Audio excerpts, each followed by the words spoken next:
तो नारद जी ने ला करके उनकी पत्नी माता कयाधु को प्रहलाद दिया। आचार्य श्री सुत लिखते राजा जो हिरण्यकश्यप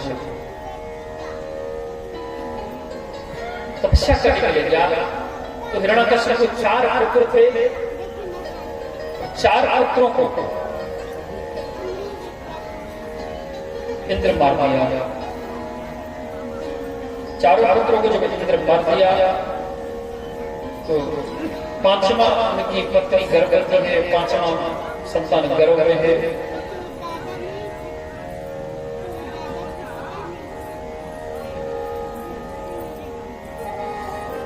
इंद्र कयाधु को पकड़ के ले जा रहा है, आसमान से फेंक देगा ताकि कयाधु को समुद्र में गिरी मर जाएगा, तो बच्चा भी मर जाएगा और कयाधु भी मर जाएगा।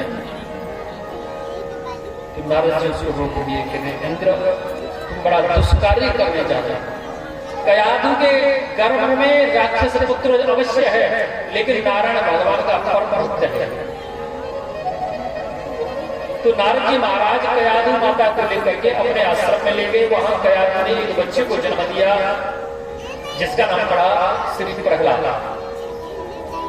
इसलिए इसको प्रहलाद चरित्र कहा जाता है।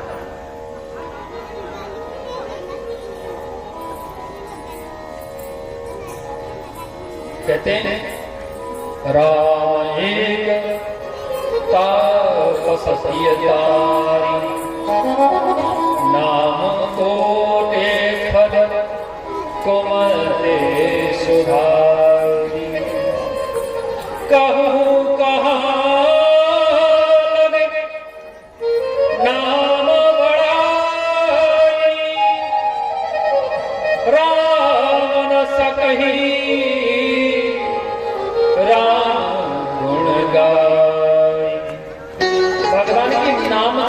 बड़ी विचित्र है। और जो नाम के ऊपर आधारित हो जाए, नाम के ऊपर आश्रित हो जाए, निर्भर हो जाए, उसका कल्याण है।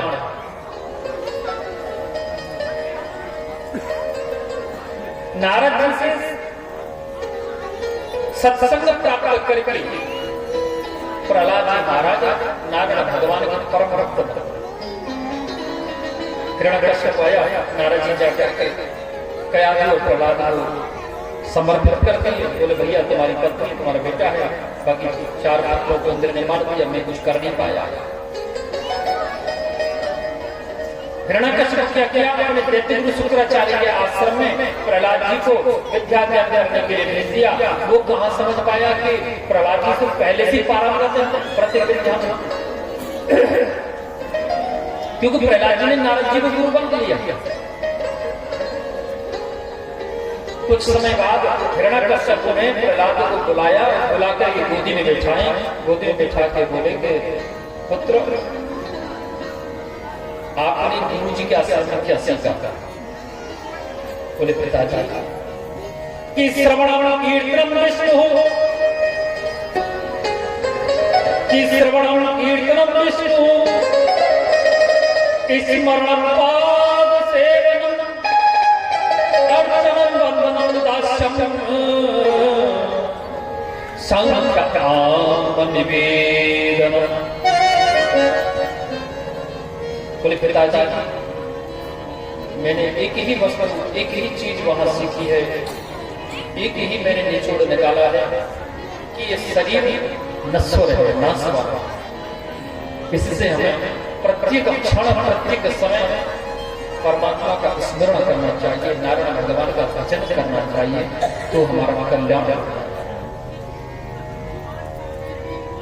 प्रहलाद जी ने नवदा भक्ति का व्याख्यान, वही नवदा भक्ति जो भगवान श्री राम माता सबरी को सुनाए, उसी नवदा भक्ति का व्याख्यान और प्रहलाद जी ने अपने पिता हिरण्यकश्यप को सुनाया। हिरण्यकश्यप भड़क गया, मेरे दुष्ट से मेरे दुश्मन का नाम लेता, उठा के पटक दिया। कभी तेल भी कढ़ाई में, गर्म कढ़ाई में गिराता, कभी लोहे के फर्म से सटाता, कभी पहाड़ी से गिराता, कभी बेसी खिलाता, कभी हाथी से को चलवाया। लेकिन जो भगवान से आधारित हो गया उसका कोई कुछ विचार नहीं था।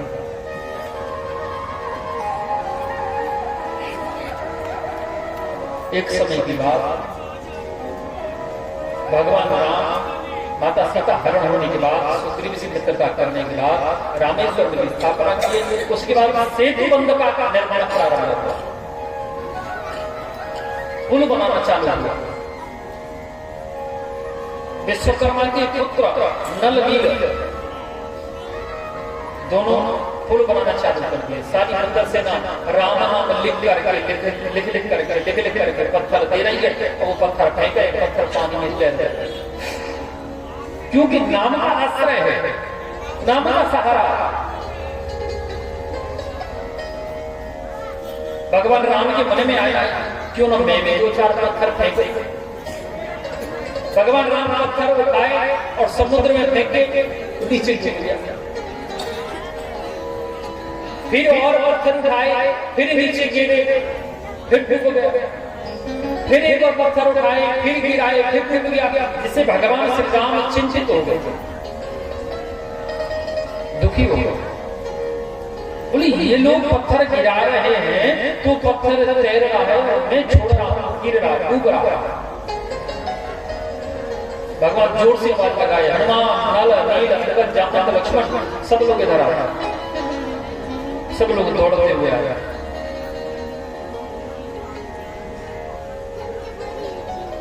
आते ही हनुमान जी पूछने लगे, प्रभु क्या बात है, क्या कष्ट है, क्या हुआ?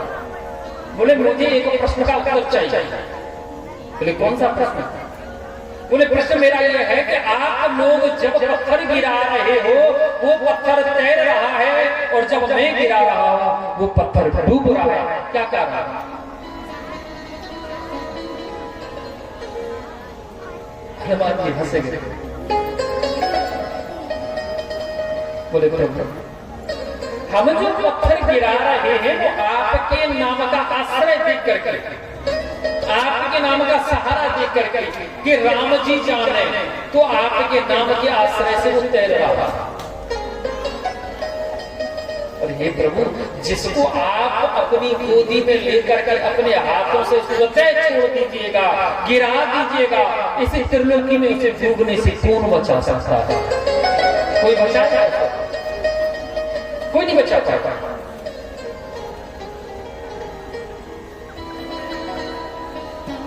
राम सकहि राम गुण गाय, नाम जाप ही हमारा कल्याण करेगा। नाम के ऊपर आश्रित हो जाओ, जिस प्रकार प्रहलाद हुआ।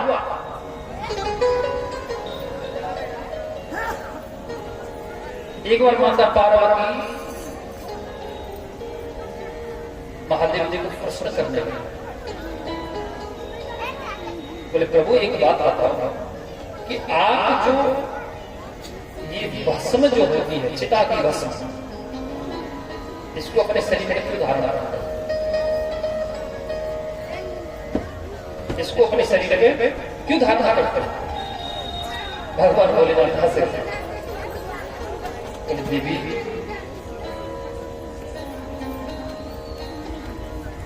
मैं इसको अपने शरीर में कैसे इसलिए धारण करता हूं,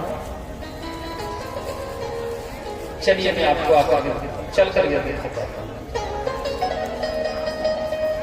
तो श्री महादेव जी माता पार्वती को लेकर के शमशान की तरफ बढ़ तो देख रहे हैं कि एक मृत व्यक्ति है, एक मरे मरे व्यक्ति को अर्थी पर रख करके श्री कुछ गांव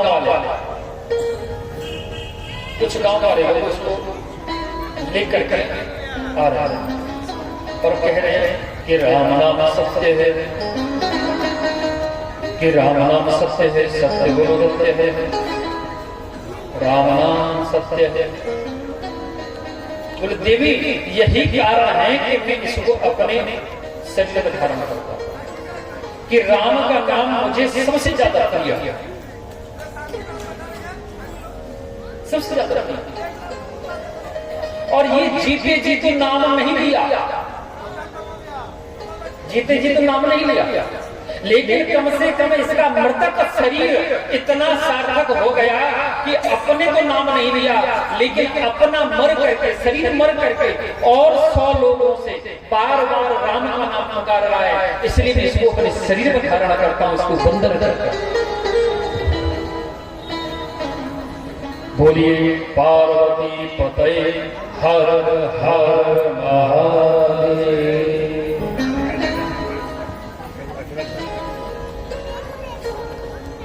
एक बार माता पार्वती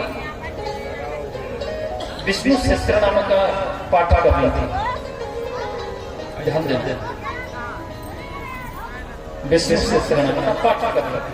भोलेनाथ घूम करके आए, टहल करके बोले पार्वती देवी भोजन करा। बोले प्रभु मैं अभी तो सहस्त्रनाम का पाठ कर रही हूँ, विष्णु सहस्त्रनाम का, अभी तो मुझे समय लगेगा।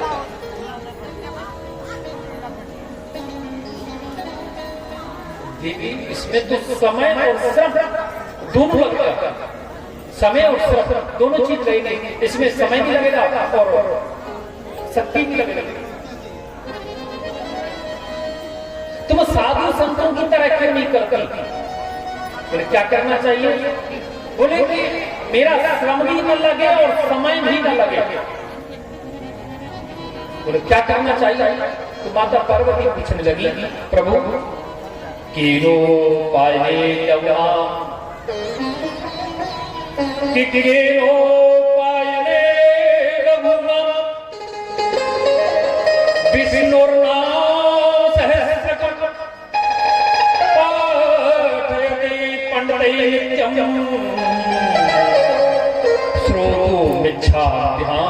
प्रभु कौन उपाय केनो पाए ना, कौन उपाय है प्रभु विष्णु सहस्त्रनाम का जिसमें समय और श्रम न लगता?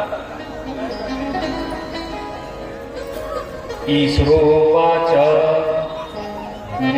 कि श्री राम राम रामेति रमे रामे मनोरमे सहस्रनामातुल्यं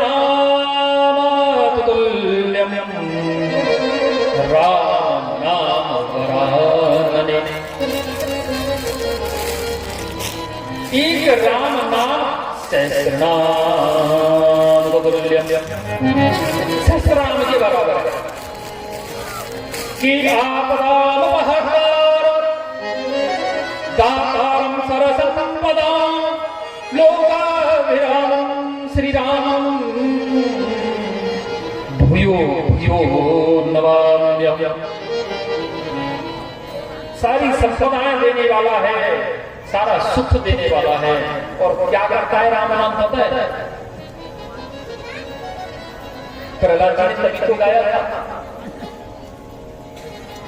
कि भर्जनम भवा, ध्यान देना कि भर्जनम भव बीजाना अर्जनम सुख संपदा तर्जनम यमदूतानां राम रामेति गर्जनम।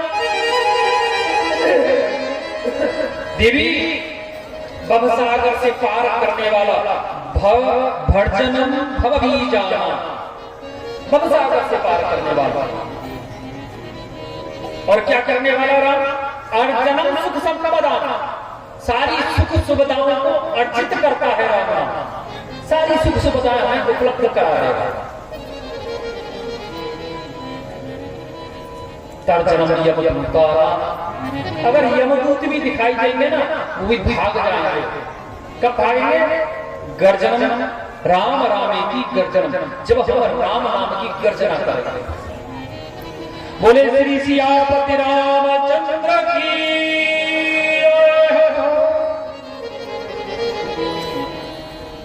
नाम की बड़ी महिमा है।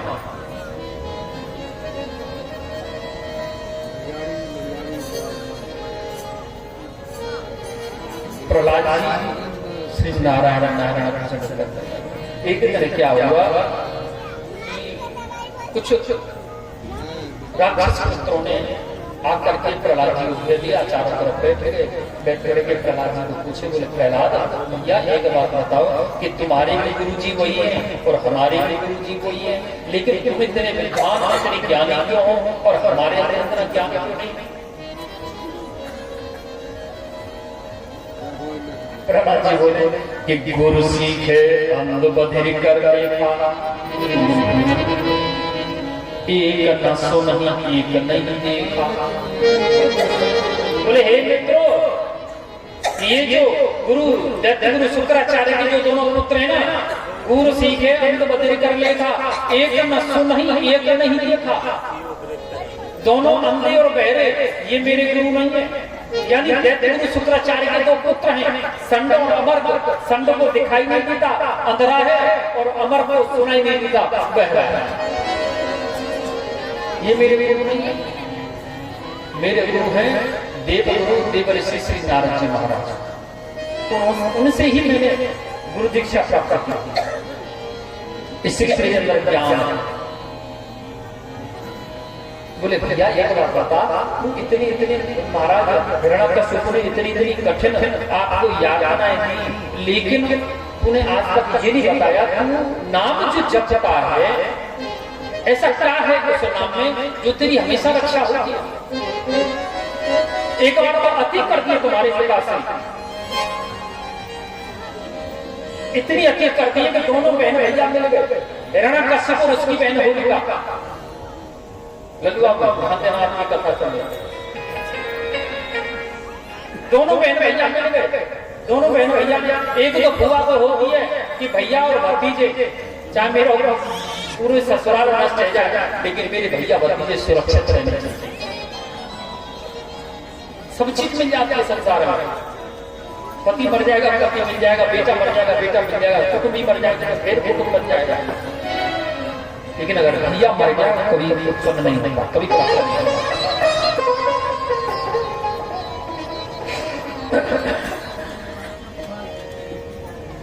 तो होलिका के पास एक चादर, हिरण्यकश्यप के पास एक चादर है, चादर को तोड़ करके उसको वरदान कहा कि जब वो चादर तोड़ेगी तो अग्नि उसको स्पर्श नहीं करेगी।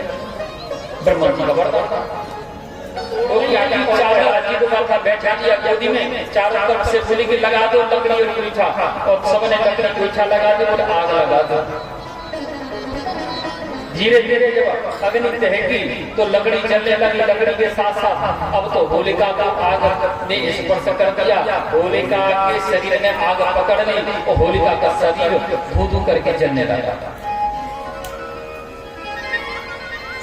प्रहलाद जी को अग्नि ने स्पर्श भी नहीं किया, मानो ऐसी शीतल हो गई कि मानो अग्नि से शीतलता निकल गई। अपने भक्त की ऐसी विजय को लेकर के राधा माधव सरकार पहली बार गोलोक सब होलिका। उसी दिन से हमारे आज प्रथा है कि हम लोग फाल्गुनी पूर्णिमा के दिन रात में होलिका दहन करते हैं।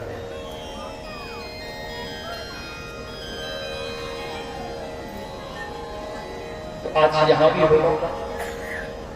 कितने बजे करीब 12:27 के बाद, 12:27 मतलब 19 मिनट माइनस कर दो। नहीं 22:27 के बाद सुबह 4 बजे तक। अब सूर्योदय तक सुबह 4 बजे तक, 4 बजे के बाद होलिका दहन होता है। और 12:27 मिनट से 19 मिनट माइनस कर दो, 8 मिनट बच जाए, यानी 12:08 मिनट के बाद अब कर सकते, क्योंकि यहाँ के टाइम स्टैंडर्ड टाइम है और ब्रजमंडल के स्टैंडर्ड टाइम 19 मिनट का अंतर,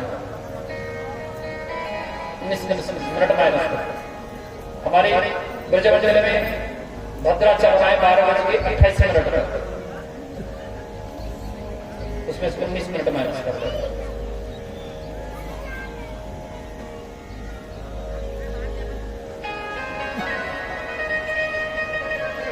होलिका दहन आज ब्रजमंडल में सबसे ज्यादा उत्सव होता है होलिका का। अगर आपको विशेष देखना है, आज के समय में मोबाइल सबके पास है, अपने मोबाइल में यूट्यूब पर जाकर के सर्च कर सकते हैं। फाल्गुन का होली पंडा, फाल्गुन का होली पंडा। जिस प्रकार प्रहलाद जी अग्नि में सुरक्षित निकले, आज भी वही प्रथा हमारे ब्रजमंडल में होती है। विशाल होली रखी जाती है, जिसकी कम से कम 25 फीट की चौड़ाई, 25 फीट की ऊंचाई रहती है। जब वो पूरी तरह से अग्नि दहक जाती है, उसमें से पंडा निकल के जाता है। प्रहलाद जी के स्वरूप में बुजुर्ग निकल के जाता है। एक वंश है पंडा वंश, वही वंशज निकलता था। उसको केस का रूप नहीं मिलता।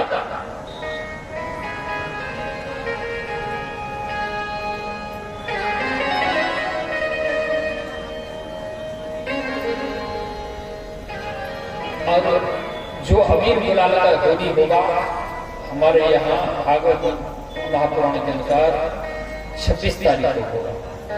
26 तारीख को कृष्ण रुक्मिणी विवाह है। उसी दिन फूल होली होगा इसी पंडाल में। और आप लोगों से प्रार्थना है, सब लोग एक एक दो दो चार चार करोड़ी फूल लेते हैं, ठीक है, होली के लिए। अगर जब फूल नहीं लाएंगे तो वहां 2-3 ड्रम पानी भरवा के रखवा दिया हमने, रंग डलवा दिया। जो फूल नहीं लाएगा उसको उसी रंग में डुबो दिया जाएगा। जो फूल लाएगा उसको मात्र अभी का किया जाएगा, कुछ नहीं होगा। प्रहलाद जी की इसी दिन से हमारे यहाँ होली का उत्सव मनाया जाने लगा। प्रहलाद जी कहने लगे, बोले भैया अपना मन जो है परमात्मा में लगा दे, हमारा कल्याण हो जाएगा। राक्षस पुत्र बोले कि भैया हमारा मन कैसे लगे? बोले मन लगाने का एक साधारण सा तरीका है, भगवान नाम का कीर्तन। भगवान नाम कीर्तन कर, सब कीर्तन करने। तो जब कीर्तन जब होता है ना, जिसका मन परमात्मा में लग जाए उसे संसार में कुछ दिखाई नहीं देता। एक मौलवी जी थे, ध्यान दें, मुसलमान एक मौलवी जी, और उनका समय हो गया अपने अल्लाह की बात देने का। शाम का 4 बज गया। 4 बजे भी अपने जो खुदा की इनायत है वो करने के लिए बैठे गए। लेकिन जिस रास्ते से वो जा रहे थे वो रास्ता बहुत सकरा था, बहुत छोटा था। उसमें से इतना था कि एक ही आदमी निकल पाया, इतना छोटा था। लेकिन उनका बज गया 4, और 4 बजते वो क्या किए, जो उनकी जो चादर होती है जिससे बैठ के अपना वो लोग अपनी नमाज अदा करते थे, उसको वो लोग मुसल्ला बोलते हैं। मुसल्ला, वो मुसल्ला बिछाया और बिछा करके बैठ करके अपना जो भी अल्फाज है, उर्दू अल्फाज अपने परमात्मा को, अपने भगवान को याद करने लगे। इसी समय देखा कि एक कुमारी कन्या, एक लड़की, युवा लड़की जो है उसी रास्ते से दौड़ती जा रही है। क्यों? क्योंकि 4 बजे का टाइम है, उसको अपने प्रेमी से मिलने का था। और वो बार बार घड़ी देखी और 4 बज के मेरा प्रेमी मुझसे नाराज होकर चला जाएगा, दौड़ लगा दी। उसी रास्ते से गई जिसमें मौलवी जी नमाज पढ़ रहे थे, और दौड़ती हुई मुसल्ला में पैर रखती हुई लड़की चली गई। और मौलवी जी को बड़ा क्रोध आया कि कितनी दुष्ट लड़की है, मैं अपने खुदा की इनायत कर रहा हूँ, अल्लाह की नमाज पढ़ रहा हूँ, और ये मेरे मुसल्ला में पैर रख करके गई है। कितनी धूर्त है, कितनी दुष्ट है, मूर्ख है। आने तो मौलवी जी, मुल्ला जी वही बैठे रहे। अब वो बहन अपने प्रेमी से भेंट करने के बाद जब लौट करके आई तो मौलवी जी ने उसे रोक लिया, एक पुत्री इधर आ, तो मूर्ख है, तुम्हें दिखाई नहीं देता, अंधी हो गई, पागल हो गई है। बोले बाबा इतना उल्टा क्यों बोल रहे हो, पहले ये बताओ मैंने गलती क्या, मैंने गलती क्या की है? बोले तू इधर से अभी कुछ देर पहले गई थी? बोले हाँ मैं गई। बोले फिर? बोले मैं यहाँ अपने भगवान की, खुदा की इनायत करता था, नमाज अदा करता था, और तू यहाँ से दौड़ के गई और तेरा पैर मेरी मुसल्ला पे पड़ा, तू मेरी मुसल्ला पे पैर रखते हुए यहाँ से निकल के गई, तो तुझे ये दिखाई नहीं दिया कि अपने भगवान में अपना मन लगा के बैठा था? लड़की हंसी लगी। बोले बाबा एक बात बताओ, तुम तो अपना मन अपने परमात्मा में लगाए हुए थे, अपने अभियान में लगाए थे, और मेरा मन मेरे प्रेमी में लगा हुआ। ठीक ठीक, दोनों के मन लगे हुए थे, आपका अपने खुदा में, मेरा मेरे प्रेमी में। मेरा मन मेरे प्रेमी में था और मैं यहां से निकल के गई तो मुझे नहीं पता चला कि मेरा पैर आपकी मुसल्ला पे पड़ा या नहीं पड़ा, क्योंकि मेरा मन मेरे पास नहीं था, मेरा शरीर यहां से गया था बाहर। मेरा मन तो मेरे प्रेमी के पास चला गया था कि कहीं वो नारायण हो गया ना चला जाता। लेकिन तुम अपने मन को कैसे खुदा में लगा करके बैठे थे, जो तुम्हें ये भी पता चल गया कि तुम्हारा मन खुदा में लगा हुआ था, और तुम्हें भी ये भी पता था कि मेरा पैर आपकी मुसल्ला में पड़ा। तुम्हें कैसे पता चला? अरे मेरा मन तो मेरे प्रेम में था जब मुझे पता नहीं चला। और तुम अपने खुदा को कैसे याद कर रहे थे? तुमको दोनों चीज याद है कि खुदा भी दिखाई दे रहा था और आपको चादर बना मुसल्ला भी दिख रहा था। इसका मतलब आपके पास दो मन हैं, एक अपने खुदा में लगा थे और एक यहाँ धरती पर रखा। या फिर मन दो नहीं है, एक है, तो आप ये नाटक कर रहे हो खुदा में मन लगाने का। मन आपका खुदा में नहीं लगा था, आपका मन तो यही था, आप दिखावा कर रहे थे। रचना ना लखे, मैं तो अपने नर को लख रही थी, तुम्हारे मुसल्ला को नहीं लख पाई, लखना ने देखा कि मैं नर रचना लाख तुम कथित क्या सुजान, पढ़ पुराण मोरो भयो तेरे चोरे। बोले बाबा, मन लगाने को, भगवान की वंदन करने को, अर्चन करने को दिखावा मत करो, सच्चा मन लगा कल्याण होगा। नारद जी के शिष्य हिरण्यकश्यप पुत्र श्री प्रहलाद जी महाराज कीर्तन करने लगे। हिरण्यकश्यप आकर के पकड़ लिया, दुष्ट तू मेरे दुश्मन का नाम लेगा, कमाने का नहीं, ये बता तेरा भगवान है कहाँ? बोले हरि व्यापक सर्वत्र समान प्रेम से प्रगट कोई नहीं जान। परमात्मा सर्वंतर्यामी है। इस महल के कण कण में कि तुम मुँह में तो में खड़ग खम्भ में वास कियो रघुराय। हे पिताजी, मुँह में तुम्हें खड़ग खम्भ में सबके अंदर कण कण में परमात्मा निवास करता है, लेकिन देखने वाला होना चाहिए। अपने नेत्रों के सामने से द्वेष की पट्टी हटा करके देखो, परमात्मा आपको घट घट में दिखाई दे जाएगा। इतना सस्ते ही हिरण्यकश्यप और जो है खम्भ के ऊपर में खड़ग प्रहार किया, जिससे विकराल ध्वनि करके एक आकृति प्रकट हो।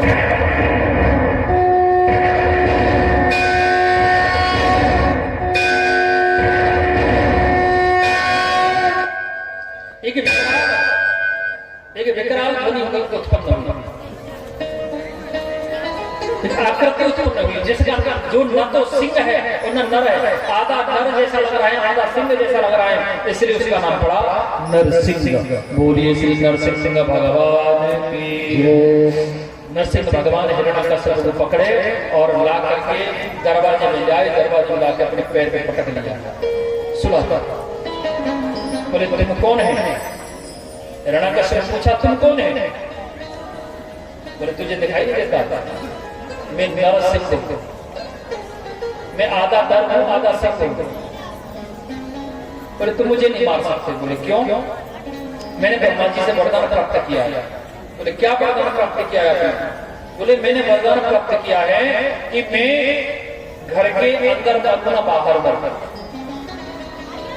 12 महीने में न मरूंगा, 27 नक्षत्र में न मरूंगा, दिन में मरूंगा, रात में मरूंगा, हवा आकाश में मरूंगा, पृथ्वी पर मरूंगा, अस्त्र से मरूंगा, शस्त्र से मरूंगा।